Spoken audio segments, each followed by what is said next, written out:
You've escaped with the list. The Baroness has escaped, but it's only a matter of time before she's brought to justice.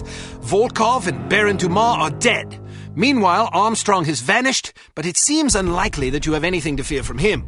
All that is left is to report the good news to command.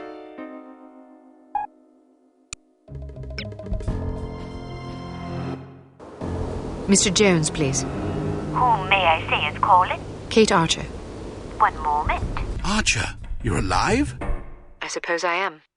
There was a report that you'd been killed in an explosion. Oh, that. No, I survived. Did you get the list? I expect a telegram within the hour. This is excellent news. Are you all right? I'm fine. Maybe a wee bit tired. Nothing a nap and a sip of scotch won't clear up. Well, let me know the moment you arrive. Okay, see you soon. She's got the list. Unbelievable. Miss Kavanagh, please alert cryptography that Agent Archer will be sending an encoded message within the hour. This is top priority. Don't congratulate yourself yet, Miss Archer.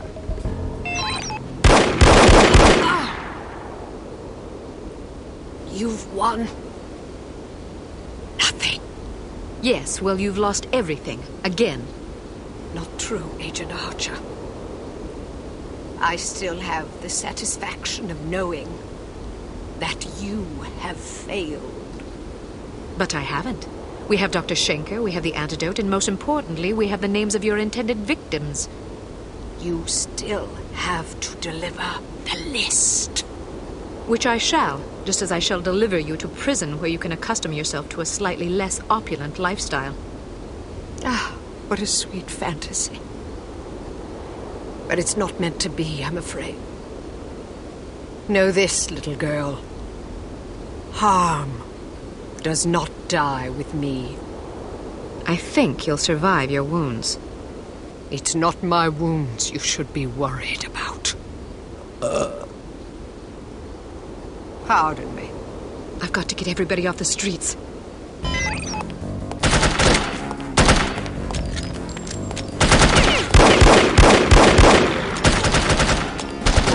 Inside, hurry!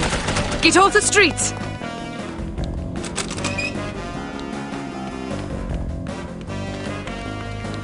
Get inside, now! Get inside!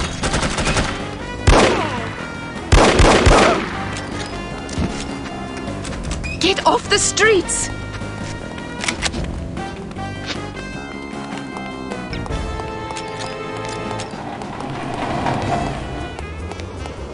Hurry! Get inside! Get off the streets!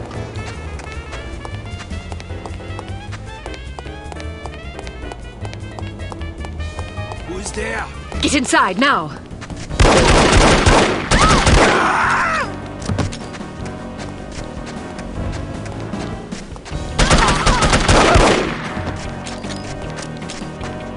Clear the street!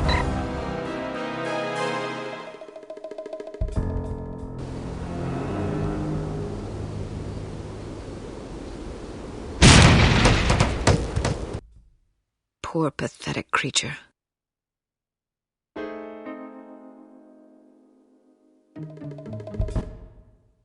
Ah, Miss Archer. I trust you're recuperating suitably? Quite so, Mr. Jones. Thank you for the champagne. It's a tradition I began back in the war, to reward my boys for a mission well done. It pays to have friends in the supply department. So, does that mean I'm one of the boys? I suppose it does. Figuratively speaking, of course. Of course.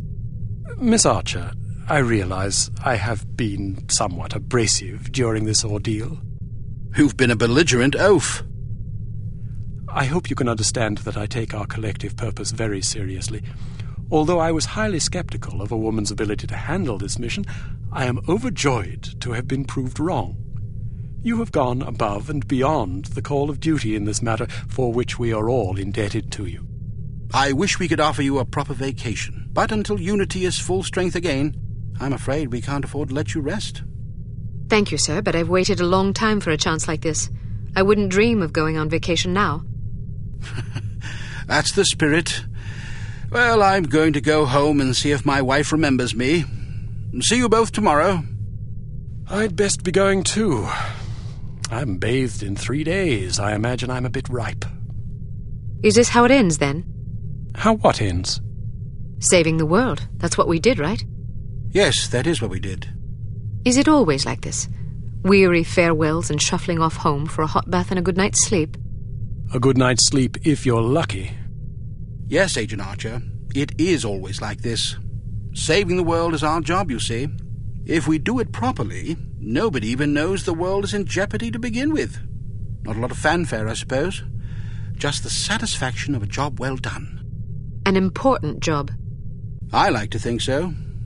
Good night, Agent Archer. Good night, Mr. Smith. Good night.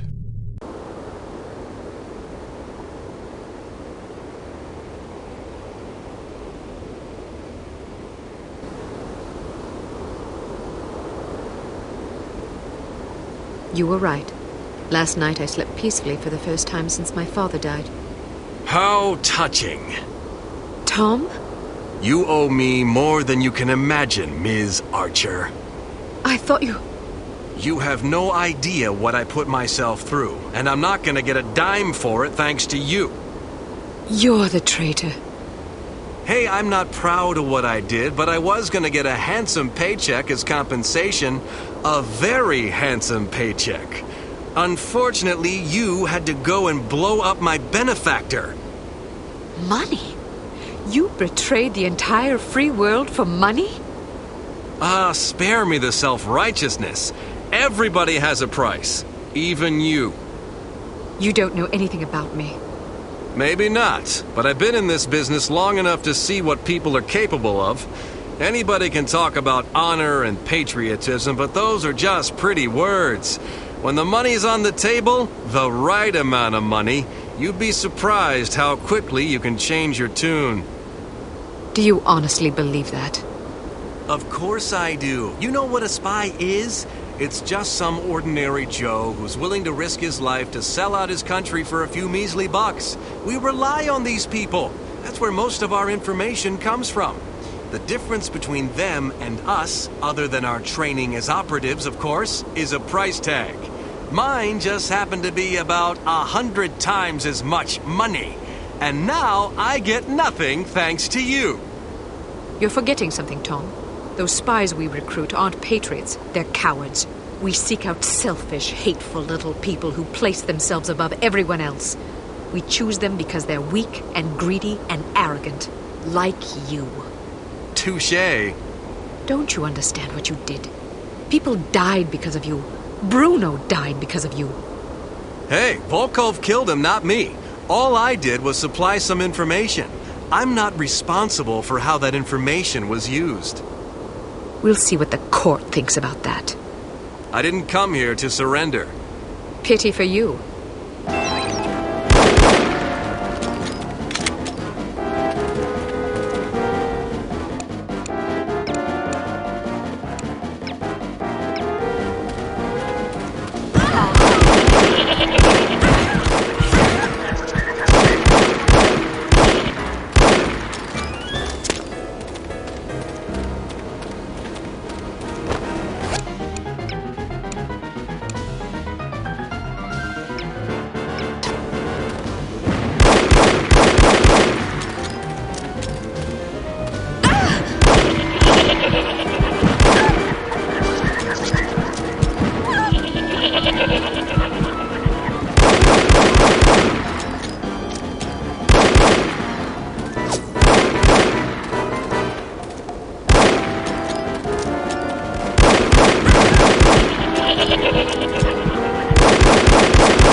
Drop your gun.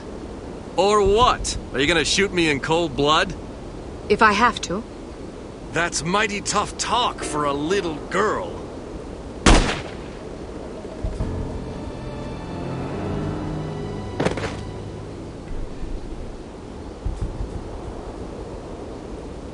Mr. Smith, what are you doing here? Tending to some unfinished business. Mr. Jones? Are you all right, Miss Archer? Aye. What's going on? There's your traitor.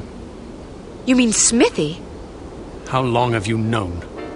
I've suspected you for some time. You've only just now confirmed my suspicions.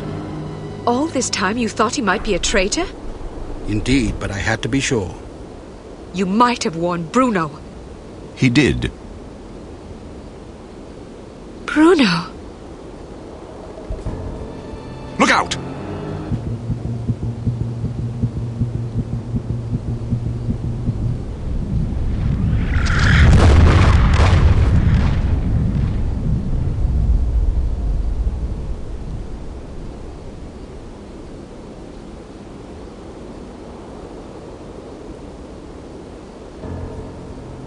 Everyone okay? Good shooting, Archer. But what about Tom? Tom Goodman died in Amsterdam. What? But I thought... The man you knew as Tom Goodman was an imposter. His real name was Melvin Blitzney. He's a former vacuum cleaner salesman from Akron, Ohio. I don't understand. It's quite simple. 7 years ago, Mr. Jones took Smithy off the active list due to his increasingly inadequate performance in the field. Mandatory retirement came as a great blow. Smithy, like many operatives, thought of himself as a man of action. He viewed his reassignment into the role of an administrator as an insult to his virility. He kept his dissatisfaction to himself, secretly plotting to discredit Jones and, in the process, line his own pockets. To this end, he recruited Melvin Blitzney, who underwent plastic surgery, extensive training, and months of voice lessons in order to become Tom Goodman, for whom Smithy, meanwhile, laid a deadly trap in Amsterdam. How did Smithy hook up with a vacuum cleaner salesman from Ohio? Apparently, they met in a bar in Florida on one of Smithy's last assignments. Anyhow, with Goodman out of the way and no one any the wiser, Smithy launched the next phase of his scheme, which was to nurture a relationship with an up-and-coming terrorist organization. He chose harm. His plan was to create an international incident of staggering proportions and simultaneously cripple Unity so that we would have no choice but to capitulate. Such an unmitigated failure would force Mr. Jones to step down, giving Smithy control of Unity and also a handsome payoff in a secret bank account in Zurich. But what about Morocco? It was a trap meant to snare us both. Mr. Jones and I agreed that it would serve as a perfect opportunity for me to disappear for a while. You might have warned me, you know. We couldn't risk tipping our hand. You mean you didn't think I could keep a secret? Keeping a secret wasn't enough. Smithy had to believe I was dead, which meant that you had to believe it as well. I'm truly sorry, Kate. Oh, you will be. But there are still some things I don't understand. Smithy was extremely forthcoming with information for someone who wanted us to fail. Every mission he sent you on was a trap. Eventually it occurred to him that you were far more competent than he had anticipated, but it was already too late by then. You had outwitted him. Besides, if he'd attempted to conceal information, he would have drawn suspicion to himself, which he couldn't afford. But why did Tom, or Melvin, whatever his name is, blow up the cargo freighter? To get rid of you, of course. But Inga Wagner and Magnus Armstrong were aboard the ship. They were expendable. If you knew all this, why didn't you just arrest Smithy and be done with it? Because we didn't know all this until very recently. Your investigations revealed much of the information we needed. But the final piece of the puzzle fell into place yesterday afternoon, when I found this in Smithy's flat. The puppet? Indeed. Unbelievable. I'm sorry I had to deceive you, Kate. Sorry is not good enough. Do you have any idea how devastated I was? I should leave you two alone. I'm sure you've plenty of catching up to do. You certainly looked sad. What do you mean? Well, I was watching when you came to pay your respects. You were spying on me? Not intentionally. I ought to kill you myself. Who's buried here anyway? No one. It's an empty casket. An empty casket? Calm down. Don't run away from me. Come back and take what's coming to you. Kate, please. You're overreacting. I'll show you overreacting, you bastard.